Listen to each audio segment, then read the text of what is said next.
gente ter. E a gente já vai começar. Muito bem. Então, estamos iniciando a nossa roda de conversadores. Boa noite, pessoal. Sejam bem-vindos e bem-vindas a quem está aqui online nesse momento e a quem vai assistir depois. Estamos na nossa roda de conversadores, saberes e presenças indígenas nas instituições educacionais e na sociedade. Então, salve aí a Camuldan Wapchana, que recebeu nosso convite e aceitou estar aqui conosco. Então, salve aí para todo mundo que está assistindo e que vai assistir depois. Eu sou a Ayala Araújo, sou professora no IFPR Campus Ivaiporã. Estou como representante do NEABI, do Campus Ivaiporã, que é o Núcleo de Estudos Afro-Brasileiros e Indígenas aqui do IFPR. Então, eu estou aqui com o Camudan Wapchana, é um indígena da etnia Wapchana, é natural de Boa Vista, mas mora atualmente no Distrito Federal, Brasília. É servidor da FUNAI, que é a Fundação Nacional dos Povos Indígenas. O Wapchana atua também como educador socioambiental voluntário em escolas de Brasília para divulgar as culturas indígenas por meio de atividades que promovem a consciência ambiental. É escritor, né, já tem livros aí lançados e livros em processo de lançamento. Além do primeiro lugar em 2017, ele foi o segundo colocado no 12º concurso, né, da Fundação Nacional do Livro Infanto-Juvenil da Embrap, Tamoios de Texto de Escritores Indígenas em 2015, com o conto A Árvore dos Sonhos, que está em processo de publicação em forma de livro. E tem 2 livros também que já foram publicados em 2019, que já vão para a segunda edição, que é o Presente de Macunaímã e O Sopro da Vida. Então, olá, Camudão, Aptiana, seja bem-vindo. E obrigada por aceitar nosso convite para essa conversa, para essa gira. Então, a gente já vai estar começando. Essa roda de conversa é a 2. Então, saberes indígenas e presença nas instituições educacionais e na sociedade.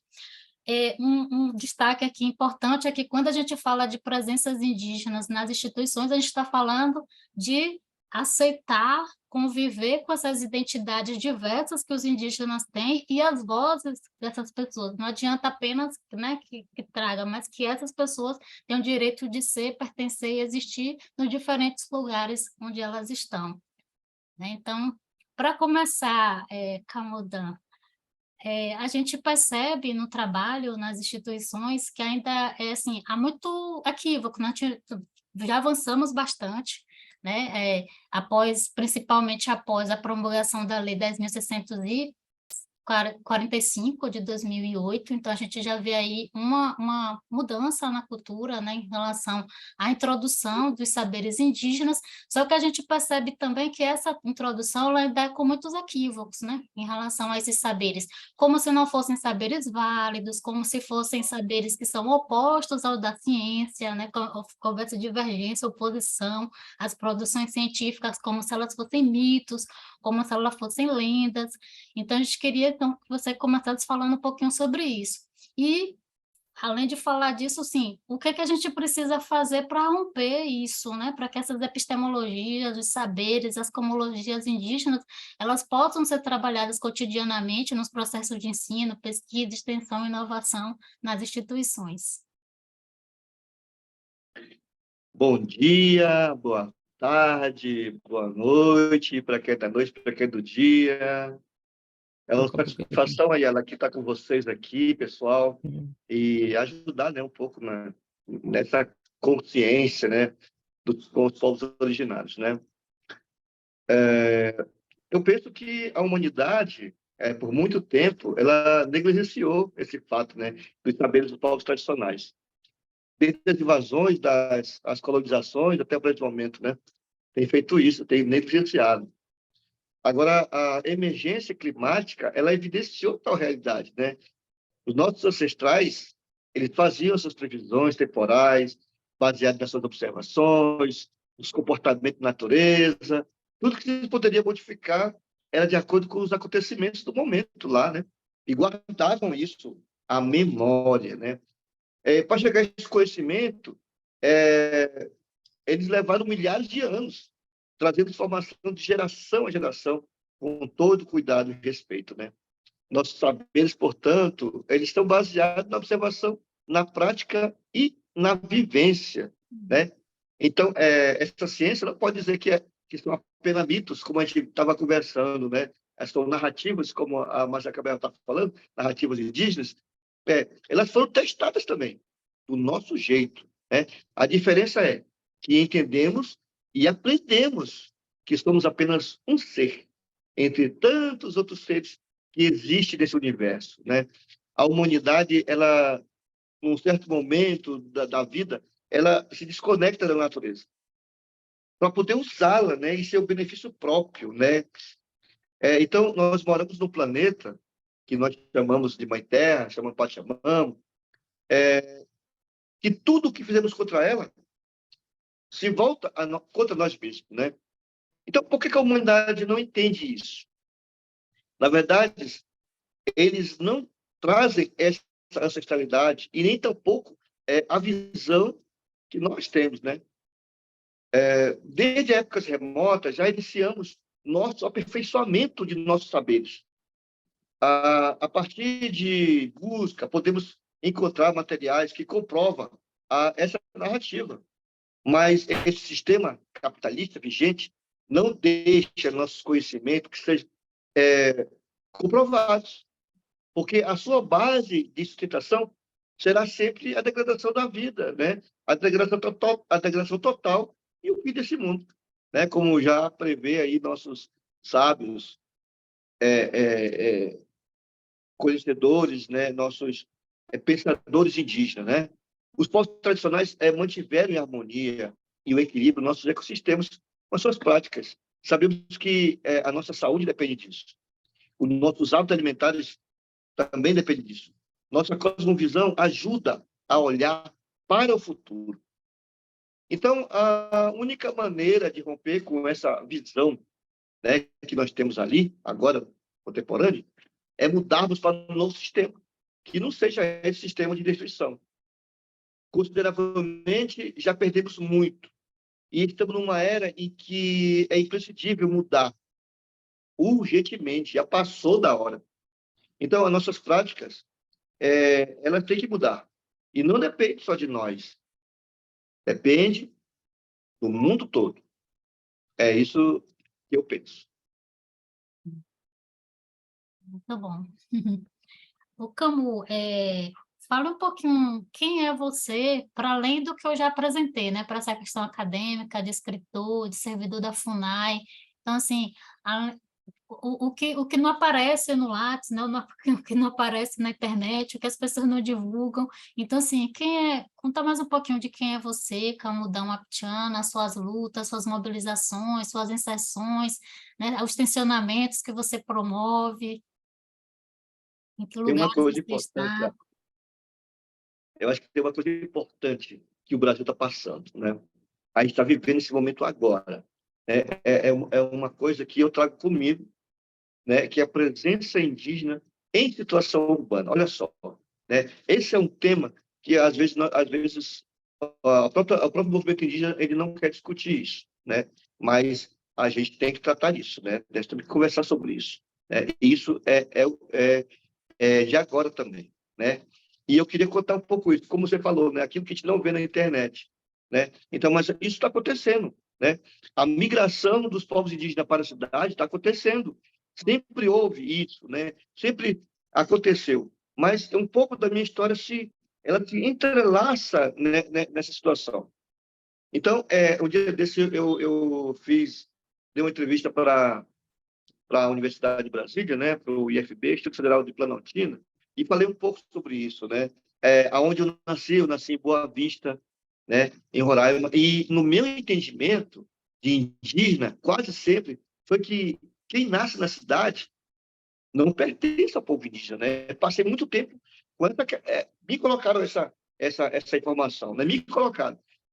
Mas a partir do despertar do pertencimento étnico do meu povo, eu percebi que, na realidade, a cidade é que foi feita em cima das nossas comunidades. Este é um fato importante que tem que ser escrito. As cidades, praticamente todas as cidades, foram feitas sobre as aldeias indígenas, sobre os sangues indígenas. né, sobre o genocídio dos povos indígenas daquela região. E não está escrito isso. Uhum. Então, durante muito tempo, eu vivi sobre a invisibilidade indígena, né? A desconstrução da nossa memória. Ouvia meus amigos mesmo da cidade, da época, dizer que nós não éramos indígenas por morar na cidade. E, por muito tempo, eu acreditei nisso, né? Quando eu ia para a comunidade indígena dos meus pais, que também a gente manteve essa relação, né, por muito tempo, eu sentia o estranhamento também que eles não aceitavam a gente também como indígena, porque a gente morava na cidade, né? Mas por quê? Porque os outros falavam para eles que nós não éramos mais, né? Nós perdemos o nosso território, então nós não éramos mais indígenas, né? A gente não falava mais a língua, a gente não era mais indígena. Então, por muito tempo, eu acreditei nessa narrativa. Hoje, depois de muitas experiências, aprendizagens com liderança de todo o Brasil, do Nordeste, o Nordeste que foi saqueado, né? As suas comunidades foram destruídas, as suas línguas foram destruídas, né? Eu pude perceber isso, né? Com os outros povos. E agora eu posso afirmar com propriedade que nossas memórias tentaram apagar, mas eles não conseguiram. Eu trago dentro de mim a ancestralidade e a luta do meu povo pela defesa, conservação, o manuseio do nosso território dos ancestrais. Eu trago também essa perspectiva de futuro, que nossas comunidades possam viver em harmonia para criar os seus filhos, suas filhas, seus netos, a sua geração futura, né? E ainda no contexto de futuro, eu me dedico à aprendizagem, né? Me aproprio do conhecimento que não é nosso, conhecimento ocidental, que está aí para todo mundo, né? Mas que eu faço filtro, né? Para aproveitar, para converter em benefícios para os povos indígenas, com a experiência acadêmica da Faculdade de Planaltina, na Universidade de Brasília, eu estou fazendo o curso de gestão ambiental. Então, o tempo me levou a perceber essas coisas. Eu senti que, apesar do nosso costume ser transmitido de forma oral, ele precisava deixar para a sociedade e para a minha descendência as nossas próprias histórias. Então, daí eu me tornei contador de história e, consequentemente, também escritor, né? Eu estou envolvido em muitas organizações que defendem o meio ambiente e, por estar em Brasília, eu defendo o bioma cerrado, né? Uhum. Atualmente eu estou aqui em Barcelos, dando um suporte, né, na emergência para os povos indígenas Yanomami.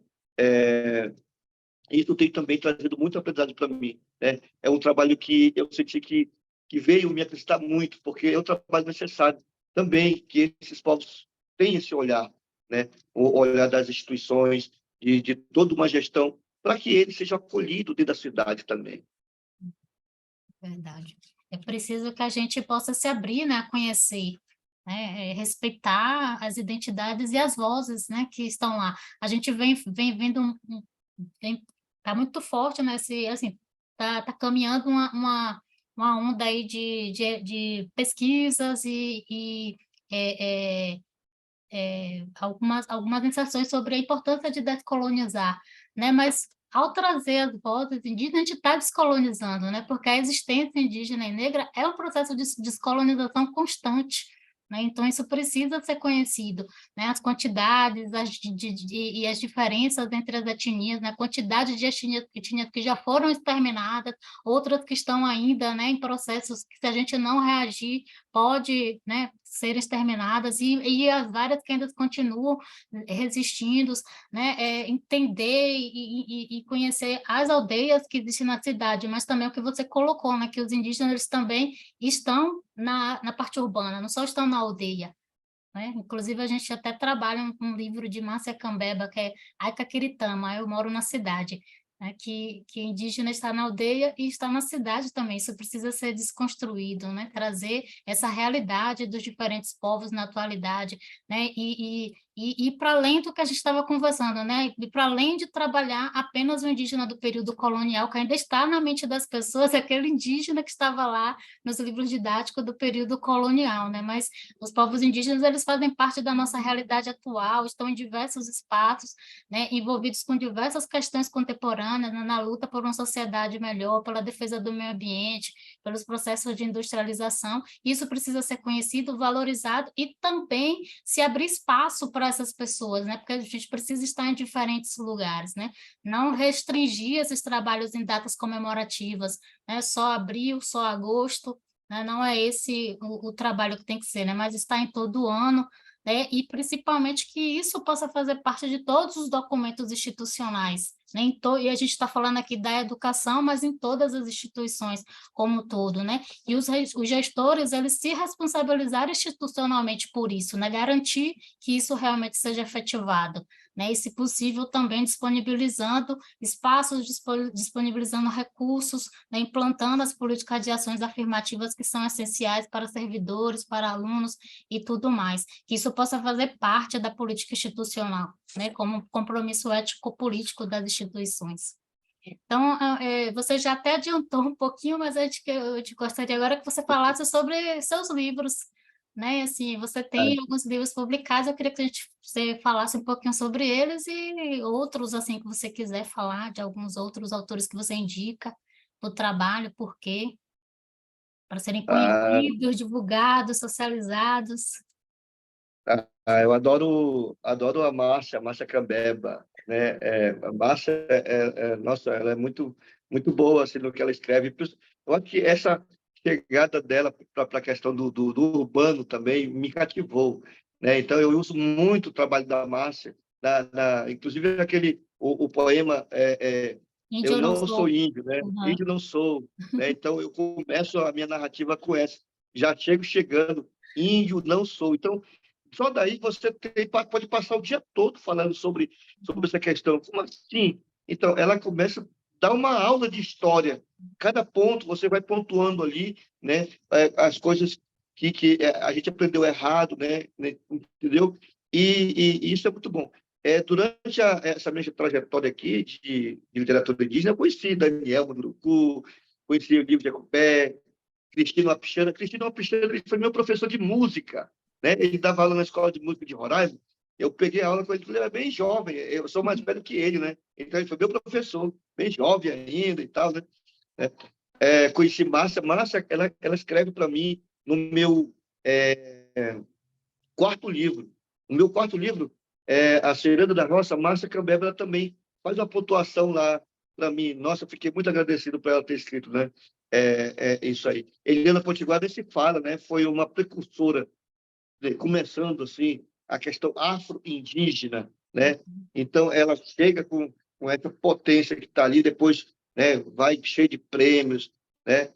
E Cacauerá também, nossa, Cacauerá, o Mil Povos, né?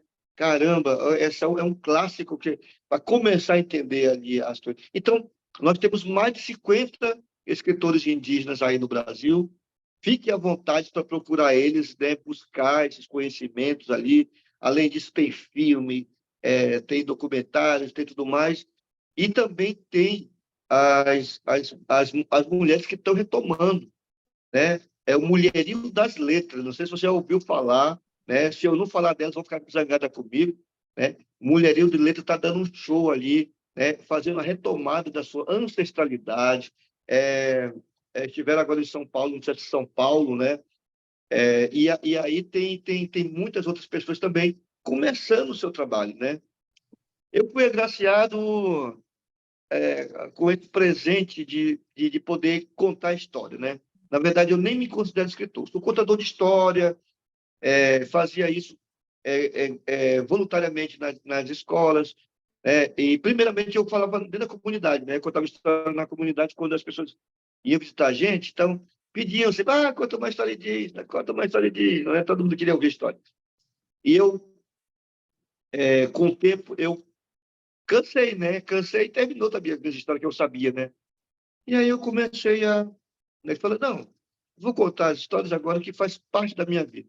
Então, eu comecei a contar a história do meu filho. Então, um amigo meu, que chama Aldenor Pimentel, ele vai ver isso, sempre agradeço ele. Ele falou assim: por que que você não publica? Eu falei: mas o pessoal vai querer ler isso, né? Então, ele falou: não, é boa essas histórias. E eu escrevi a Árvore do Sonho em 2015, que não foi publicado, mas está prontinho, estou precisando aí de incentivo, né? E em 2017 eu lancei o Sopro da Vida, que ganhou o primeiro lugar, né? E foi lançado pela editora Expressão Popular, né? Em 2019 também eu fui vencedor em segundo lugar com o Cirano da Roça, né? E Júlia do Rico ganhou o primeiro lugar e eu ganhei segundo, né? Ó, Júlia do Rico, parabéns para ela, né? E publiquei o Sopro da Vida, Presente de Macunaíma, A Origem das Águas do Planalto Central. A origem das águas do Planalto Central foi um sonho que eu tive. Como é que foram como é que nasceu aquelas águas ali em Brasília, né? Brasília é a caixa d'água do Brasil, né? Mas como é que foi que nasceu, né? Então, tem toda uma narrativa ali de sonho, de perspectiva, como eu vejo, né? Aquele ambiente, né? E por último, o último livro, eu vou falar dos dois primeiros, né? Esses dois últimos, eles são e-books, né? A Ciranda da Roça. A Ciranda da Roça é no momento em que eu me conecto com as crianças. Eu entendi que eu sou um escritor para criança, né? Os meus contos são para criança. Muitos adultos gostam, mas eu escrevo literalmente para criança, né? E outra, na perspectiva ambiental e na perspectiva também de trazer a questão da língua. Então, todos os meus livros, eles são bilíngues, né? Português em wapixana. Por que isso? Porque tem relação com o que eu devo deixar para os meus filhos, para os meus netos, né? Para as minhas futuras gerações ali e para o povo wapixano também, quem sabe, né? Eu escrevo lá em Brasília, mas os livros chegam lá em Roraima, né? Chego lá em Roraima para as comunidades também, né? E é nisso que eu penso que a gente vai valorizando a língua, não deixando a língua morrer, né? Não deixando as nossas memórias acabarem também, né? O sopro da vida é isso. O sopro da vida é uma memória do momento que nós estamos vivendo, em que a cidade ela está chegando na terra indígena, né? Ela vai ali destruir as memórias que nós temos. Então, eu escrevo para o meu filho, o meu último filho que eu tive, né? O nome dele é Wandan, Filho da Chuva. E tem toda uma mística relacionada a esse livro, porque só quem me conhece, só quem conviveu comigo dentro do local onde eu morava, é que vai saber para por que eu escrevi o livro, né? Quem me conhece, que por acaso conviveu comigo, vai saber todos os detalhes do livro, por que eu estou falando sobre aquilo. Mas o Sopro da Vida é a história de uma criança e ela encontra uma semente e ela quer saber o que é uma semente. Então tem toda uma narrativa ali de ela descobrir as sementes, de ela encontrar o pajé, de ela se conectar com o nosso espírito da floresta, né? A gente de Macunaíma é uma vivência que eu tive há muito tempo atrás, né? Que as pessoas queriam trazer semente transgênica para a gente. Olha, você vê, né? Tudo leva uma questão ambiental. Eu não desconecto isso.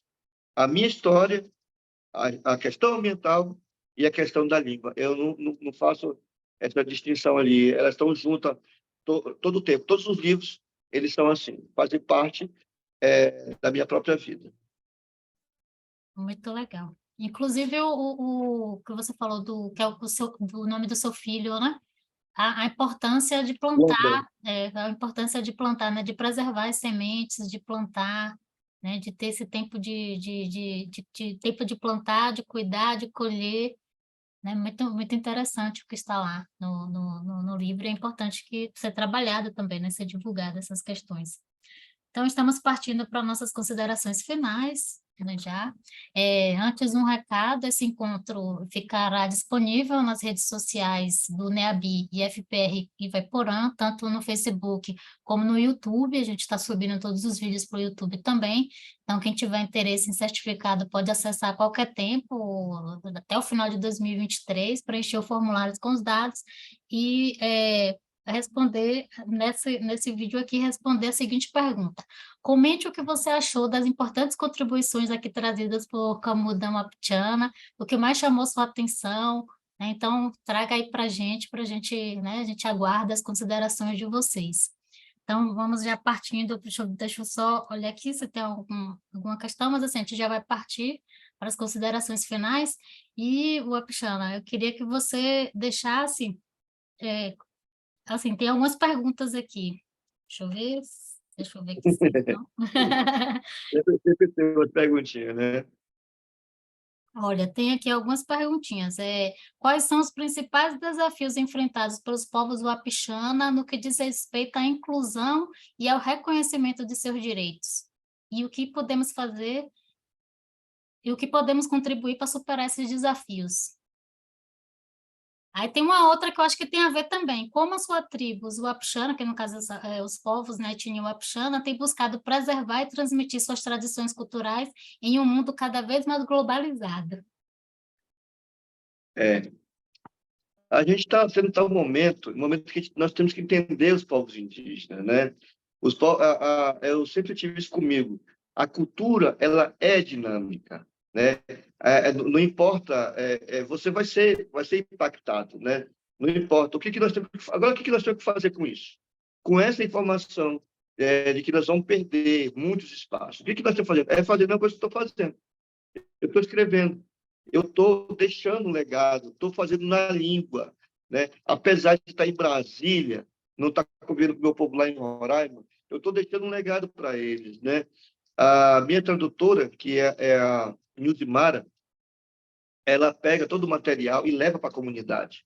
Então, nós temos que produzir muito mais material. Então, nós temos que incentivar mais escritores lá da área, né? Eu tenho esse privilégio, porque eu consegui, né, fazer esse lançamento. Mas quem está lá na ponta sabe a dificuldade, sabe a dificuldade que chegar. Né? Muitos me abordam, né, querem fazer ilustração, mas não sabem o desafio que é ter uma publicação de um livro. É muito complicado. Eu estou tentando lançar o Sopro da Vida desde 2015, olha só. Desde 2015, o quê? São 8 anos, né? Para poder publicar um livro, eu não consigo. Então, tem que ter muito incentivo do governo para que a nossa cultura... Fechou seu microfone, Camu. Camu, seu microfone fechou.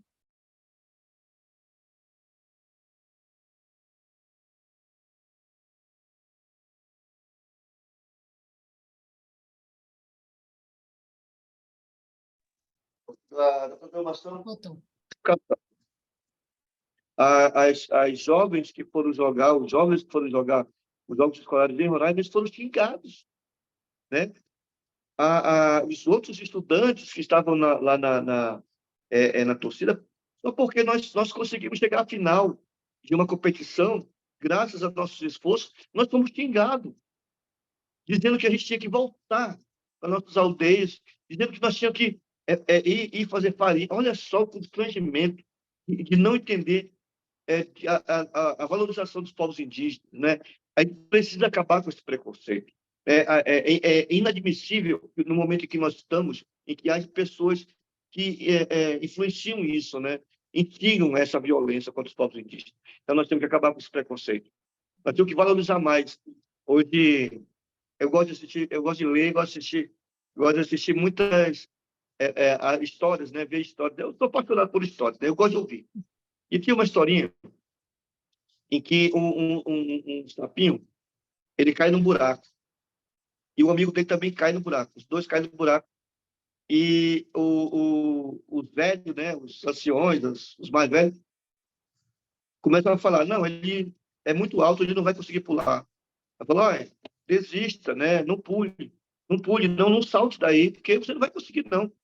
E ele tentando, até que ele conseguiu. Aí eles ficam todos admirados. Aí ele falou assim, nossa, muito obrigado pela sua,